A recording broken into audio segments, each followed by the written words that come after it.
নিরাপদ সড়ক ও foot over bridge নির্মাণের দাবিতে গাজীপুরে মহাসড়ক অবরোধ করে বিক্ষোভ ও মানববন্ধন করেছে এলাকাবাসী।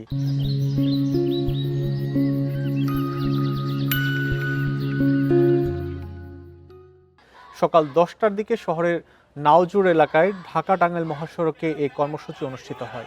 এ সময় প্রায় 1 ঘন্টা যান চলাচল বন্ধ ছিল। এতে ভোগান্তিতে পড়েন যাত্রীরা। আন্দোলনকারীরা জানান, নাওজোর এলাকায় একটি ফুটওভার ব্রিজের অভাবে প্রায় দুর্ঘটনা ঘটছে। এতে পোশাক শ্রমিক সহ সাধারণ এলাকাবাসী দুর্ঘটনার শিকার হচ্ছেন। সড়ক অবরোধ ও মানববন্ধন কর্মসূচিতে এলাকাবাসী, শিক্ষার্থী এবং বিভিন্ন পোশাক কারখানার শ্রমিকরা অংশগ্রহণ করেন। পরে আন্দোলনকারীরা মহাসড়ক থেকে সরে গেলে যানবাহন চলাচল স্বাভাবিক হয়। আমরা নিরাপদ একটি সড়ক চাই, এটাই আমাদের দাবি। আর এখানে একটি ফুটওভার ব্রিজ হলে এখানে আশপাশ লোকজন যাতায়াতের সুবিধা হয়।